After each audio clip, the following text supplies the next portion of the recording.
Hello students, myself Rajiv Atri. Today we are going to discuss about the work done against friction force that we have to do in each case. Students, इससे पहली class में हमने friction के बारे में पढ़ रखा है, फ्रिक्शन में angle of friction, angle of repose के बारे में पढ़ रखा है। आज की क्लास में हम पढ़ेंगे कि हम जो वर्क डन करते हैं कभी भी किसी भी सरफेस पे किसी बॉडी को स्लाइड करवाते टाइम या रोल करवाते टाइम अगेंस्ट फ्रिक्शन, जो भी हम वर्क डन करते हैं वो किस चीज पे डिपेंड करता है, किस किस फैक्टर्स पे डिपेंड करता है, किस केस में वर्क डन सबसे ज्यादा लगेगा और किस केस में वर्क डन सबसे कम लगेगा। ये जो तीन मेन केसेस हैं, first case work done on a horizontal rough surface. Rough, हर एक सरफेस पे रफ हमने इसलिए लिया है क्योंकि हम फ्रिक्शन के अगेंस्ट वर्क डन कर रहे हैं। Coefficient of friction nearly equal to 1 होना जरूरी है। ओके, जैसा कि हम जानते हैं जो हमारा कोफिशिएंट ऑफ फ्रिक्शन है वो less than 1 and more than 0 रह सकता है। For smooth surface it is nearly equal to 0, for rough surface it is nearly equal to 1। हम मान रहे हैं rough surface, and to find work done we have to find force and displacement. Let us consider in each case the displacement is equal, that is S।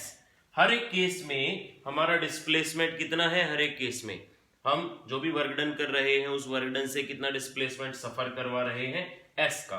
पहले case में अगर आप external force की help से work done कर रहे हो और उस वर्क डन का जो रिजल्ट है वो एक यूनिफॉर्म मोशन है, याद रहे एक्सेलरेटेड मोशन हम इनमें से किसी में भी नहीं पढ़ेंगे, यूनिफॉर्म मोशन करना है। और उस यूनिफॉर्म मोशन में आपका एक्सटर्नल फोर्स, ये जो आप वर्क डन में यहां पे पुट करवाना है आपको, external force is equal to friction force मान के चलेंगे एट इक्विलिब्रियम। हाँ, अगर बॉडी हमारी यूनिफॉर्म मोशन में है तो ऑब्वियसली इक्विलिब्रियम अटेन होगा।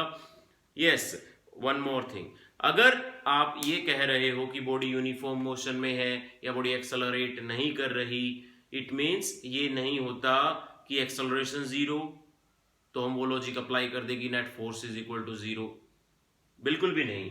देखो एक्सेलरेशन इक्वल टू 0 नहीं है। यहां पे आप बॉडी को यूनिफॉर्मली, अगर किसी भी बॉडी को यूनिफॉर्म मोशन में वर्क डन करवा रहे हो या कर रहे हो, it means that work done, जो भी आप वर्क डन कर रहे हो वो फ्रिक्शन फोर्स के या किसी भी अपोजिंग फोर्स के अगेंस्ट हो रहा है। फॉर एग्जाम्पल, जब हमने पोटेंशियल एनर्जी फाइंड किया था, पोटेंशियल एनर्जी फाइंड करते टाइम भी हम वर्क डन कैसा अप्लाई करते थे, बाहर के फोर्स के बिल्कुल equal and opposite work done. Similarly यहां पे भी इस टॉपिक को आप सिंपली ये भी कह सकते हो कि work done by frictional force या work done by external force, क्योंकि हम एक्सटर्नल फोर्स उतना ही अप्लाई कर रहे हैं जितना फ्रिक्शन फोर्स है या जितना उस बॉडी को जस्ट मोशन में लाने के लिए हमें सफिशिएंट है। Okay, so in first case equilibrium position में external force is equal to friction force and vertically also R is equal to mg. So by substituting the value of F for what? External force, and it is simply friction into displacement. Okay, now what is friction? According to laws of friction, friction is mu R into S. Okay, mu is coefficient of friction, as the body is under motion then it is mu k, kinetic friction. R is what? R is by vertical equilibrium, R is equal to mg। यहाँ पे R की जगह पे हम क्या substitute करें, mg into s। ये है हमारा नेट रिजल्टेंट वर्क डन, जो कि हम सिर्फ और सिर्फ कोफिशिएंट ऑफ फ्रिक्शन के अगेंस्ट कर रहे हैं एंड वेट ऑफ बॉडी के अगेंस्ट कर रहे हैं। इन हॉरिजॉन्टल केस जो भी वर्क डन किया है हमने, एक तो वेट के अगेंस्ट किया है और एक कोफिशिएंट ऑफ फ्रिक्शन के अगेंस्ट किया है। अब देखते हैं किसी बॉडी को किसी इंक्लाइंड प्लेन पे, इंक्लाइंड प्लेन कैसा, जिसका जो ये एंगल है, एंगल ऑफ इंक्लिनेशन, ये एंगल थीटा, ये मोर देन है किससे, एंगल ऑफ रिपोज से। एंड एंगल ऑफ रिपोज क्या है, इसके लिए अभी मैंने लास्ट क्लास में सिखाया है। What is angle of repose? Angle of repose उस इंक्लाइंड प्लेन का हॉरिजॉन्टल के साथ एंगल होता है जिसके ऊपर अगर आप किसी बॉडी को रखो तो वो body at the verge of motion पे रहेगी। इट मींस बॉडी फील क्या करेगी? लिमिटिंग फ्रिक्शन फील करेगी। Okay, now in this case देखो कितने जो भी फोर्सेस नेट फोर्स लग रहे हैं वो एक बार देख लेते हैं। वेट वर्टिकली डाउनवर्ड, वो ऑलवेज आप वर्टिकली डाउनवर्ड रखोगे। हाँ, इस केस में भी वेट वर्टिकली डाउनवर्ड था, इस केस में भी वेट वर्टिकली डाउनवर्ड ही रखना है आपको। And other one is external force, because आप ऊपर लेके जा रहे हो बॉडी को, तो ऑब्वियसली एक्सटर्नल फोर्स आप किस डायरेक्शन में अप्लाई करोगे? To move upward. Okay, reaction force is always, reaction कौन देता है? सरफेस देता है। जो सरफेस, जिस सरफेस के ऊपर बॉडी के रखने से बॉडी के वेट के कारण एक्शन अप्लाई हुआ है, according to Newton third law the surface will give the equal and opposite reaction also. हाँ, सो यहां पे जो रिएक्शन फोर्स है सरफेस के परपेंडिकुलर होगा।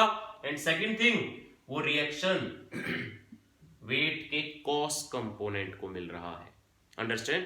ये जो रिएक्शन है वो वेट के कॉस कंपोनेंट को मिल रहा है। ये चीज ध्यान रखने वाली। यहां पे जो रिएक्शन था वो ओवरऑल वेट को मिल रहा था, यहां पे रिएक्शन किसको मिल रहा है? वेट के कॉस कंपोनेंट को मिल रहा है।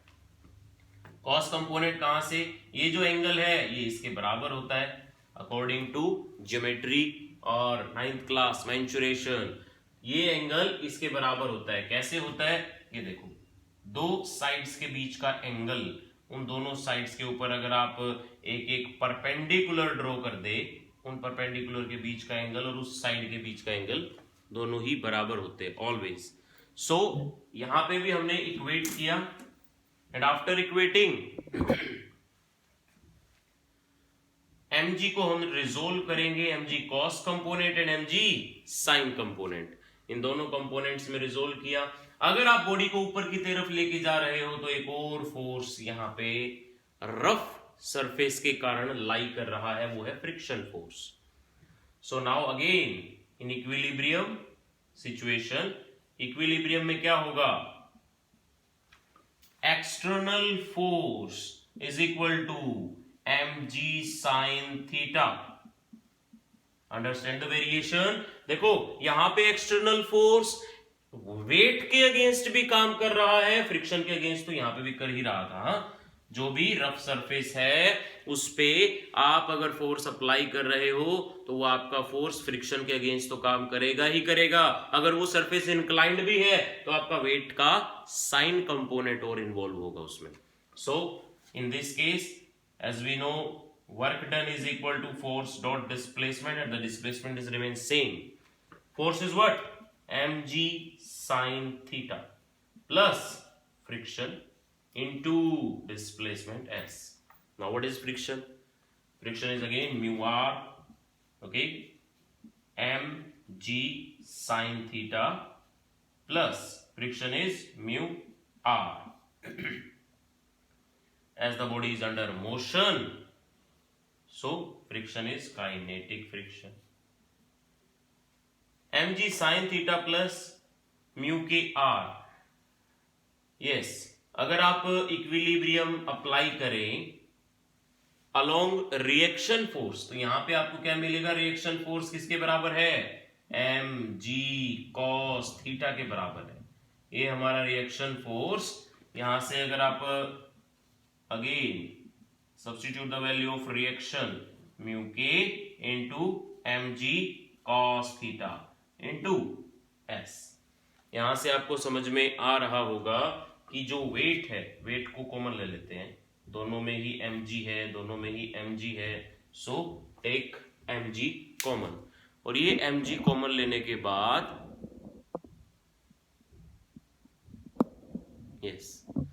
mg कॉमन लेने के बाद आप देख पा रहे हो कि वर्क डन, जो भी आपका वर्क डन है इस केस में वेट के अगेंस्ट अप्लाई हो रहा था एंड कोफिशिएंट ऑफ फ्रिक्शन के अगेंस्ट अप्लाई हो रहा था। यहां पे theta is one of the major point, sine theta, cos theta, mu के, mg।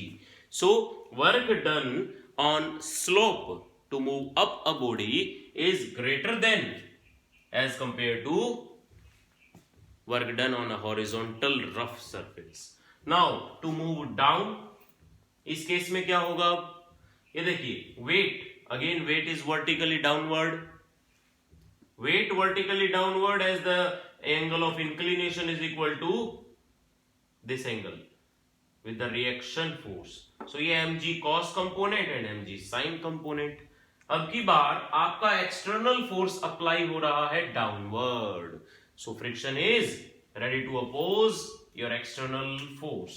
ये external force है, ये friction force है, यहाँ पे weight का sin component बैठा है. Reaction is always perpendicular to the surface. So on equilibrium again, an equilibrium position. Equilibrium में क्या होगा?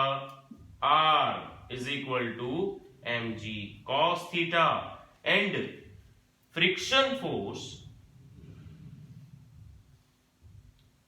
F plus mg sin theta is equated by friction force. F is what? Your external force is friction is subtracted by mg sin theta. Understand? In this case, when a body is moving up by an external force, जो external force लग रहा था वो sin component plus in addition of friction force लग रहा था. But in this case, friction subtracted by mg sin component. So if the force applied is decreases sin times of weight, then work done is also required to move down a body is minimum or decreases as compared to move up a body. So work done is what? Force dot displacement. Force is friction minus mg sin theta dot displacement. Again, friction is mu r minus mg sin theta into s. R is what? R is mg cos theta. mg cos theta minus mg sin theta. Here is mu into s. S is for displacement. By taking common mg, mg एक बार बाहर निकाल लें,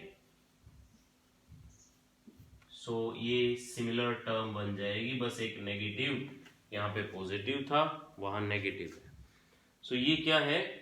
ये है work done against friction या work done by frictional force कह लो, work done by external force कह लो, क्योंकि आपने एक्सटर्नल फोर्स कितना लगाया है हॉरिजॉन्टल से कंपेयर करके देख लें, एक्सटर्नल फोर्स उतना ही है जितना फ्रिक्शनल फोर्स है. सो ये था यूनिफॉर्म मोशन के अंदर वर्क डन.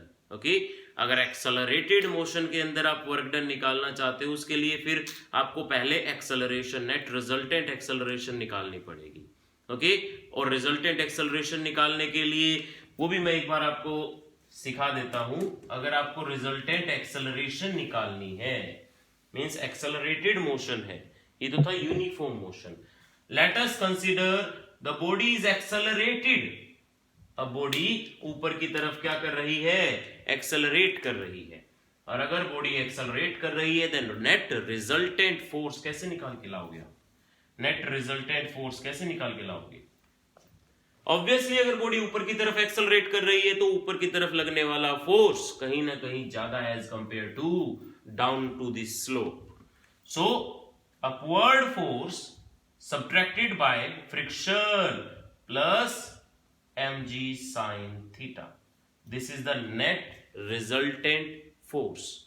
अगर यहां पे आपको फ्रिक्शन फोर्स नहीं है, ये रिजल्टेंट फोर्स है, जो कि कैसे निकल के आया? एक्सटर्नल फोर्स में से इन दोनों कंपोनेंट्स को मैंने माइनस किया है. इनमें से किसी भी सिचुएशन में अगर आपको एक्सेलरेटेड फोर्स निकालना है तो आप क्या करोगे? ये देखो कि बॉडी किस डायरेक्शन में एक्सेलरेट कर रही है. बाकी ये जो केस है एक्सेलरेटेड मोशन का, ये आप कनेक्टेड मोशन में भी अच्छे से पढ़ोगे, जो कि हम पढ़ाएंगे आगे जाके जब टॉपिक आएगा वो। यस, तो ये जो नेट रिजल्टेंट फोर्स, आप इसको ऐसे लिख सकते हो, mass into acceleration. Okay, acceleration निकालनी है, बाकी सारी चीजें जो भी हमारा ये F minus friction plus mg sine theta, बाकी ओपन भी करना है हर एक चीज को।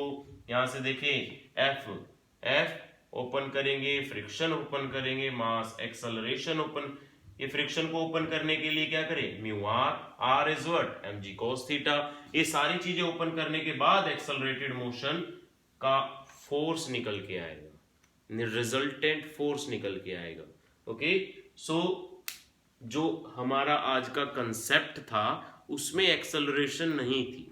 एक्सेलरेटेड मोशन निकालने के लिए मैंने थोड़ी हिंट दी है, जो कि कनेक्टेड मोशन में मैं इसको ब्रीफ एक्सप्लेन करूंगा। ओके, सो इस टॉपिक से रिलेटेड कोई भी अगर डाउट है तो कमेंट सेक्शन में आप बता सकते हो। वीडियो का डाउट अलग से एक वीडियो बना के मैं रिपीट जरूर करूंगा। Thank you for watching.